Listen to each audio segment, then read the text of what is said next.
All right, we are on chapter 15 of A Long Walk to Water. Southern Sudan, 2009. Even though the water was spraying out of the borehole was brown and muddy, some of the little boys wanted a drink right away, but their mothers held them back, and the men kept on working with the drill. Their leader talked to Naya's uncle and father and some of the other village men. Later, Depp explained things to her. Don't worry, he said. The water is muddy because it is still mixed with the old water that they were using from the pond. They have to drill farther down to make sure of getting deep enough into the good, clean water underground. And then they have to put in the pipes and make a foundation with the gravel and then install the pump and pour cement around it, and the cement has to dry. It would be several more days before they could drink the water, Deep said. Naya sighed and picked at the big plastic can. Yet another walk to the pond. Nairobi, Kenya, Rochester, New York, 1996. The Lost Boys. That was what they were being called in America. The boys who had lost their homes and families because of the war and had wandered, lost for weeks or months or at a time before reaching the refugee camp. The aid workers explained this to Salva and the 8 other boys he would be traveling with. The women spoke mostly English. Sometimes she said a word or two in Arabic, but she did not speak that language well, and she tried her best to speak slowly, but she had many things to tell them, and Salva worried that he might misunderstand something important.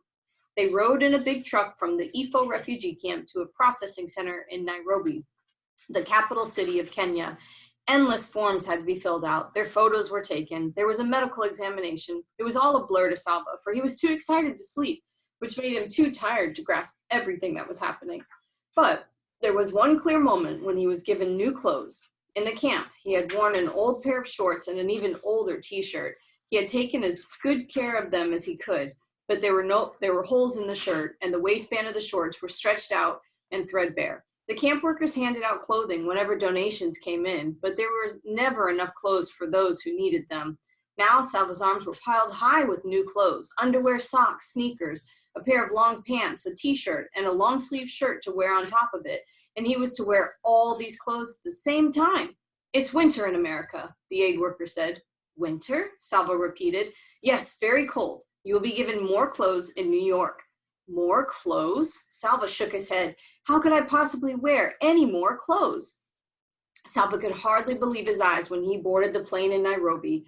Every person had a seat, and they all had luggage too. With all those people, hundreds of heavy padded chairs and all those bags, how would the plane ever get off the ground? Somehow it did. Not like a bird lifting off lightly, with a quick flapping of wings, but with shrieks and roars from the engines as the plane lumbered down the long runway, as if it had to try as hard as it could to get into the air. Once the plane was safely aloft, Salva stared at the scene outside the small window. The world was so big, yet everything in it was so small. Huge forests and deserts became mere patches of green and brown, and cars crawled along the roads like ants in a line. And there were people down there, thousands of them, but he could not see a single one. Would you like a drink? Salva looked up at the woman in her neat uniform and shook his head to show that he did not understand. She smiled. CocaCola? Orange juice? CocaCola? Long ago, Salva's father had once brought a few bottles of CocaCola back from his trip to the market. Salva's first taste had been startling, all those bubbles jumping around in his mouth. What a rare treat it had been. CocaCola, thank you, Salva said, and with each sip he remembered his family passing the bottles from hand to hand, laughing at the tickling bubbles, sharing and laughing together. The journey to Salva's new home required not 1, not 2, but 3 planes. The first plane flew from Nairobi to Frankfurt in a country called Germany. It landed with an alarming thump and then braked so hard that Salva was thrown forward in his seat, and the strap across his stomach caught him hard. He took a second plane from Frankfurt to New York City. It too landed abruptly, but this time Salva was ready, and he held tightly to the armrests. And in New York City, the aid worker led the boys to different gates. Some would be making the final leg of their trip alone, while others were in groups of 2 or 3. Salva was the only one going to Rochester. The aid worker said that his new family would be waiting for him there.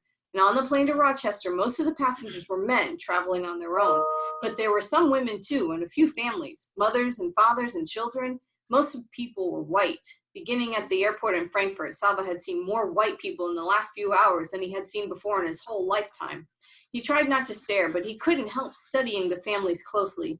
Thoughts kept looping through his mind. What if my new family isn't there? What if they have changed their minds? What if they meet me and don't like me? Salva took a deep breath.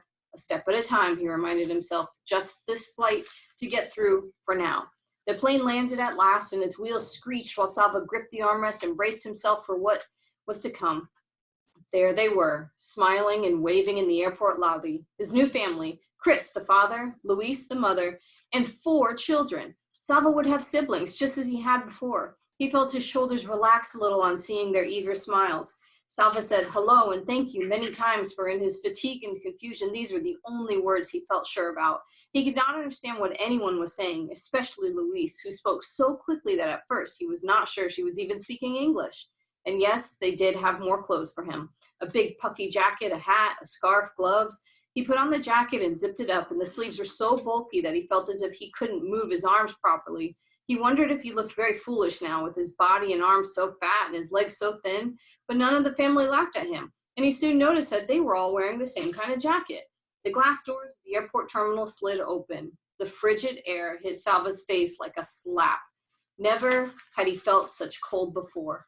In the part of Africa where he had lived all his life, the temperature rarely dropped below 70 degrees, and when he inhaled, he thought his lungs would surely freeze solid and stop working. But all around him, people were still walking and talking and moving about. Apparently, it was possible to survive in such cold temperatures, and he now understood the need for the awkward padded jacket. Salva stood still inside the terminal doors for a few minutes. Leaving the airport felt like leaving his old life forever. Sudan, his village, his family. Tears came to his eyes, perhaps from the cold air blowing in through the open doors.